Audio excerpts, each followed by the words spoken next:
Hello and welcome back to P&P The Real Story. I have a lovely, lovely guest with me today. I'm going to let you introduce yourself, because you can do it far better than I would ever be able to. Great. My name is Josephine Ho. Hey. Hello, and Josephine and I went to school together. Yes, we did. And what are you up to nowadays? Right now, I'm a paralegal in Boston for a teeny tiny law firm.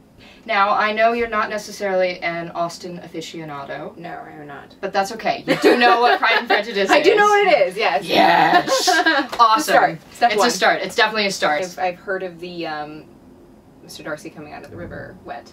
Yes, which is not in the book. Which is... Oh, it's not? No! Oh, that was the big thing. Most people didn't realize that was not in the book. So if you have not read Pride and Prejudice and you were expecting to see that, it's not there! Colin Firth, walk out into the river. No, but I think it was a good choice. I think it was a good choice on Andrew Davis's part.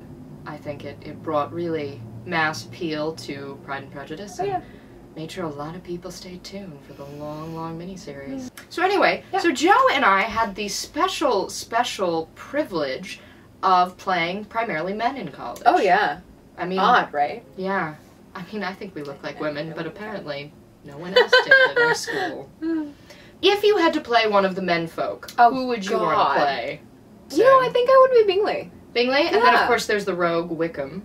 Right. There is Wickham. I don't want to be Wickham. You don't want to be Wickham, and then there's Mr. Collins. Wickham, I've been you get typecast as Wickham. Don't think about it. I don't know why you would get typecast as Wickham. Well, I mean, think about the stuff I played in college. It's true. Yeah, the rogue male character. I think I probably would have been typecast as either Mr. Bennet or more likely Mr. Collins. Mr. Collins is the ridiculous pastor. He's basically the comic relief. Yeah. Which is what I played. I don't know. I think if I was casting it, I would have cast you as Bingley. Alright, well you've got two Bingleys. Right here. We're basically the same person. Basically. And in the latest adaptation of Pride and Prejudice, the Lizzie Bennet Diaries, Bingley is actually Bing Lee. Oh, God. I just walked right into that one, You did. You just like careened into that. Oh, man. It's true. I'm sorry. Bingley? Really? Bingley. Oh, God. Alright. So, on to the first half of our episode. My name is Janine Hegarty. And my name is Josephine Ho. And this is... P&P The Real Story. Episode 8. Operation Netherfield with Special Agent Lizzie Bennet. Ooh.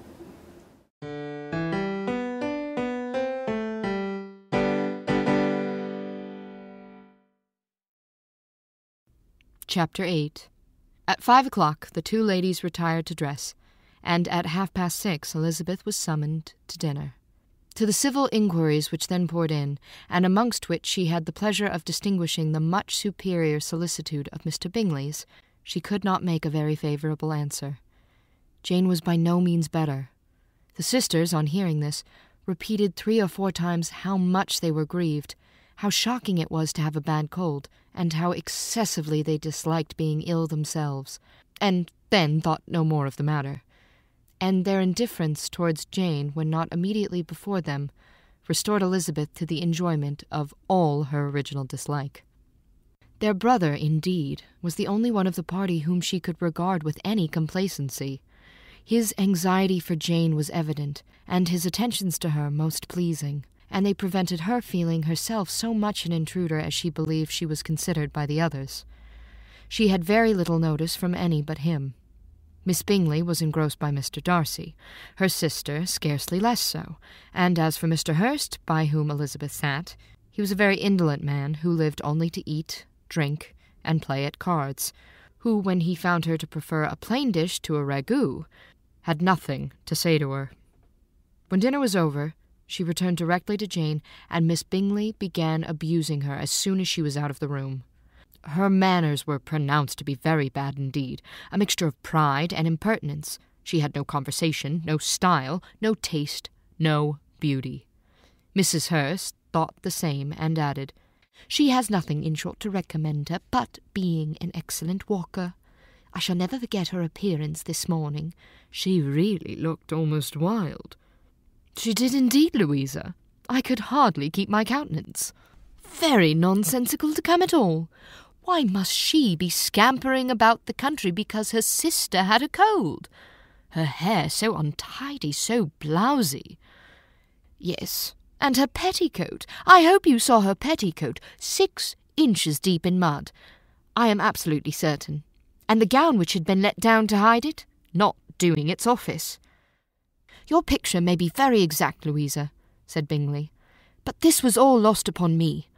I thought Miss Elizabeth Bennet looked remarkably well when she came into the room this morning.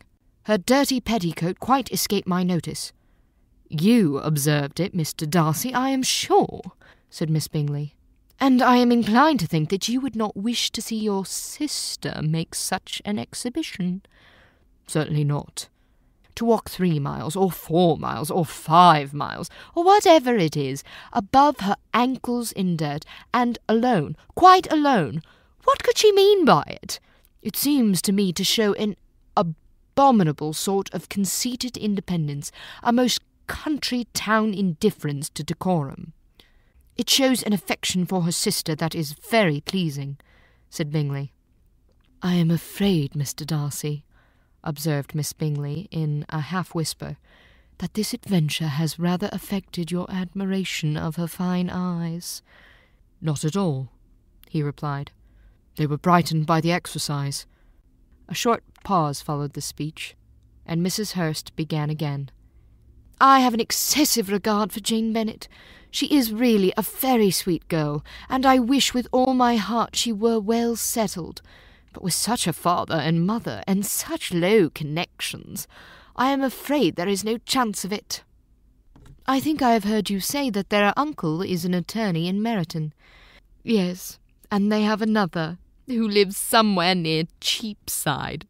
That is capital, added her sister, and they both laughed heartily. If they had uncles enough to fill all Cheapside, cried Bingley, it would not make them one jot less agreeable. But it must very materially lessen their chance of marrying men of any consideration in the world, replied Darcy. To this speech Bingley made no answer, but his sisters gave it their hearty assent, and indulged their mirth for some time at the expense of their dear friend's vulgar relations. With a renewal of tenderness, however, they repaired to her room on leaving the dining-parlour, and sat with her till summoned to coffee. She was still very poorly, and Elizabeth would not quit her at all till late in the evening, when she had the comfort of seeing her asleep, and when it appeared to her rather right than pleasant that she should go downstairs herself. Hello again, thank you so much for watching. We hope you enjoyed this first part of episode 8, and make sure to stay tuned. If you did like it, maybe hit the like button, maybe share it with your friends, anybody you've ever met in life. I'd appreciate it. Tweet it, yes. Tweet, Twitter, Tumble. Tweeting and tweet. Tumblr. She means Tumblr. Yep, that's what I meant. Totally meant it. I'm on top of my game. Anyway, stay tuned. Don't tumble. Please don't tumble. Don't tumble. Don't do that. That would be go on Tumblr and share it. It'd be great. Okay, so in the second part of the episode, I don't know why this is like the 4th part of the episode. Anyway, in the second part of the episode, we'll be discussing the exciting realm of reading versus cards. Which do you prefer? Stay tuned to find out next.